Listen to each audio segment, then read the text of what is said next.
Guys, will you shut up for a minute? We gotta get you the fuck out of Dodge, man. We're going to Vegas tonight. What are you talking about, Vegas? Vegas, baby, Vegas. Hey there, welcome back, roulette enthusiasts. I figured I would go ahead and do a clarification on a video I did a while back. And it was called the How to Turn $50 into $200. A lot of the videos I did in the very beginning were just for my own personal reference and allowing me to go ahead and to come up with ideas and at least record it and to also share it with some buddies of mine. And to those guys out there, hey, how you doing? We normally travel together and, play around and stuff. And I was coming up with ideas and some modifications to some things. And it just so happened that I was getting subscribers. And I'm like, what? I didn't know anything about recording audio in the very beginning. I didn't have audio. I didn't know how to do editing. I didn't know that stuff. So I figured it out slowly but surely when I started getting subscribers. And those people that have, I appreciate it. I'm glad you guys are following along. I had no intentions whatsoever, again, of turning this into a channel, but I'm glad you're watching this along, and I'm giving you some different options on how to play that work out for me, and I have no problems in sharing it. It's not my intentions with this channel to make any money with it. Eventually, hey, heck, if it gets me a cup of coffee a month or a candy bar, I don't care. It's not important to me, nor is it important for me to sell anything. Okay. So in clarification, I'm going to call this the advanced 5-line. And the reason why is I want to talk about when you walk up to a table. And this can go for both my 5 lines and my 3-3-2. And it comes down to where to position those 5 lines, how to choose those 5 lines.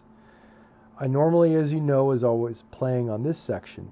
But what I want to do here is look down at the history.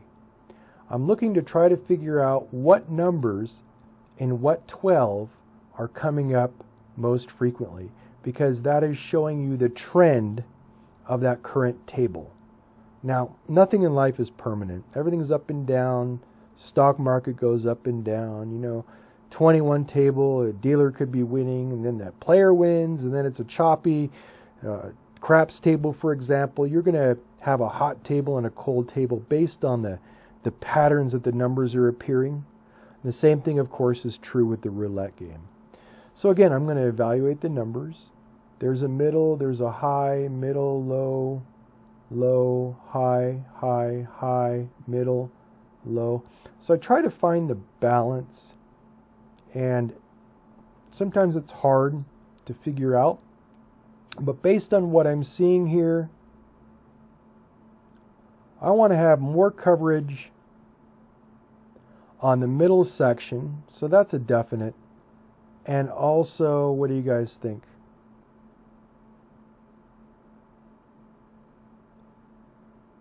Let's go ahead and go with the high section, okay?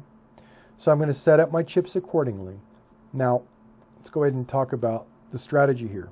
It's the exact same thing as it was with the 5 lines, with exception of the fact that I want to maximize on that second spin as much as possible for a profit, because therefore it's reducing the expectations of that losing number coming up. Now, I understand every number has the exact same odds of coming in, blah, blah, blah, blah. And if you were to plot different combinations of this, you're going to find that it still has minimum gaps between the large groups of numbers. But it's also, when you switch it based on the trend of the table, you're essentially now playing the neighbors of those numbers, because it's going to shift it a little bit on the pattern of the wheel if you were to plot them all.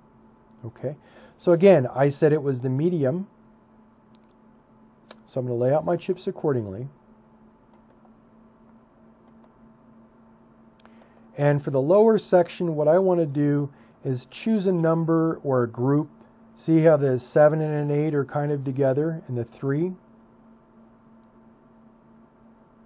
I'm going to go ahead, in this case, I'm going to just put it right there because 7 and the 8. Now, I say this because I had a idea a long time ago through my observations and noticing patterns that the same line tends to dominate and come in more often than others.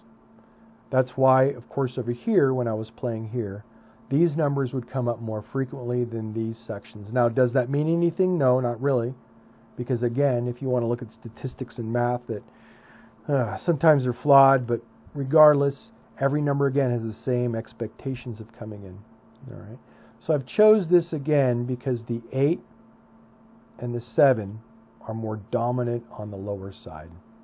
So again, I'm hoping that the trend is going to continue. So at this level, what I'm going to do is I'm going to spin it for 1.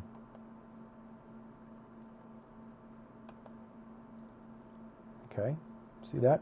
They tend to repeat within the same line.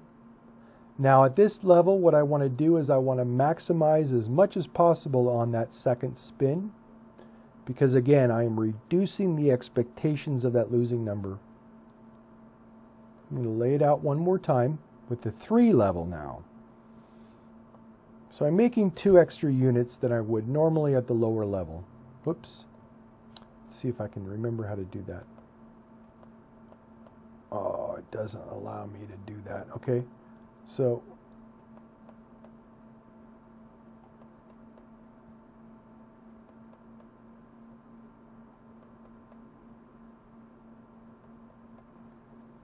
and I'm going to spin it for 1. I'm going to clear it out. Now my next is I'm going to regress all the way back down to my 1s level. I have maximized on that second roll,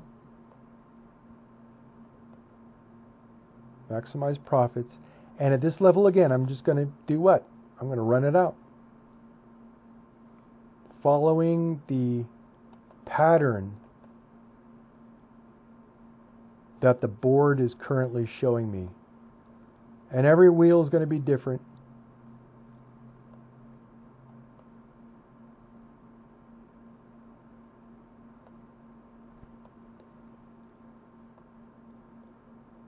Okay, there's a losing number. It's okay. What I'm going to do now is I'm going to wait for an empty spin. Again, I'm considering these losing groups again. Okay. Make sure I don't get a back-to-back loss. And I'm going to set it up for my 5s.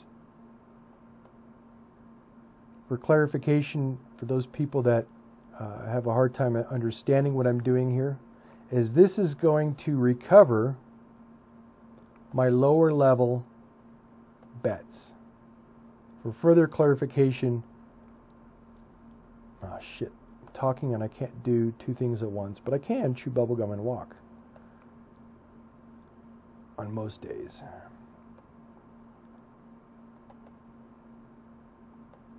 I think I had it set up right in the first place. So this is going to basically recover my previous loss of $1 units. I have 1, 2, 3, 4, 5 numbers covered. All right. I'm going to hit it for 1. And again, I'm going to regress back down to my 3s.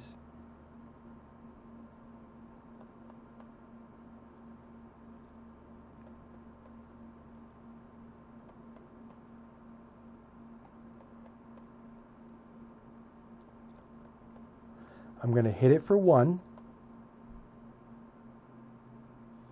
And I'm going to further regress all the way back down. Again, in doing so, I have maximized on that second roll by further reducing the expectation that a losing number is going to come in.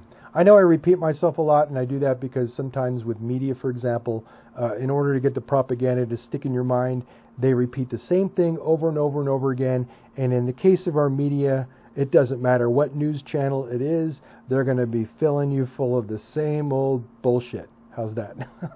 I'm pretty blunt. So I'm going to spin it out and just wait for a losing number.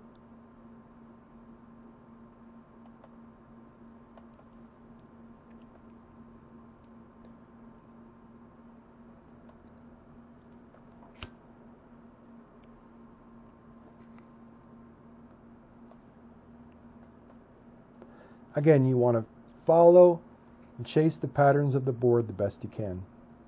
It's not going to work out all the time. Anybody that tries to tell you any strategy is 100%, they're blowing smoke. All right? I'll just be honest with you like that. But you can reduce it and get above the house edge to achieve that. And right now with this strategy, I think I'm at 80% roughly of a win rate. Why? Is because 80% of the numbers are covered. So at that situation, what I would do is I'd wait for an empty spin.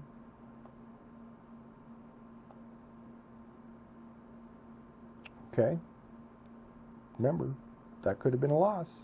Let's do it again.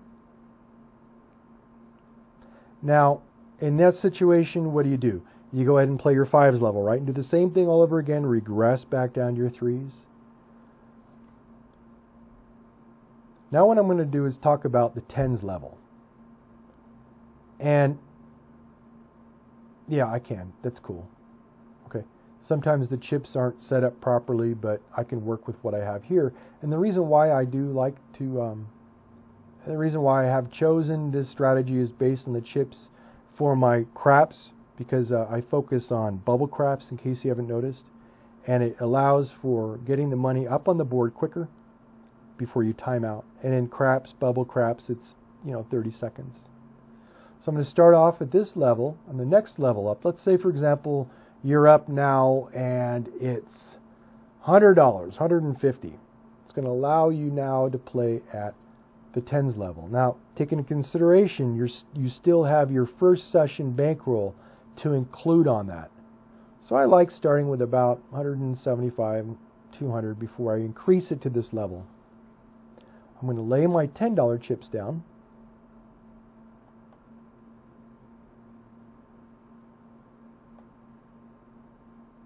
Let me look at the patterns here. Okay. It's starting now. I still like that.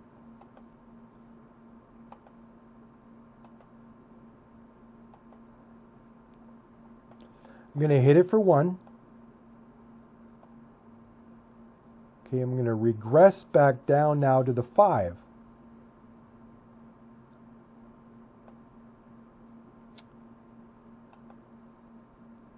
I'm so used to teaching the basic way of doing it, I lose track.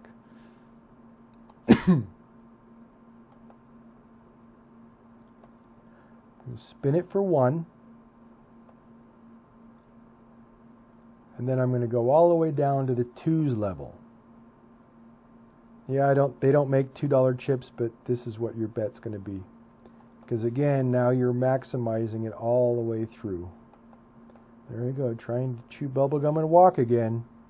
You get a laugh at it.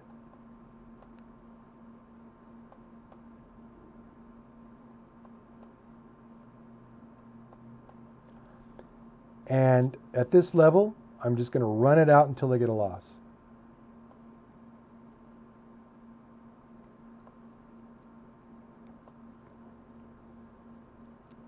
Oh shit, I didn't rebet. Anyway, it would have won.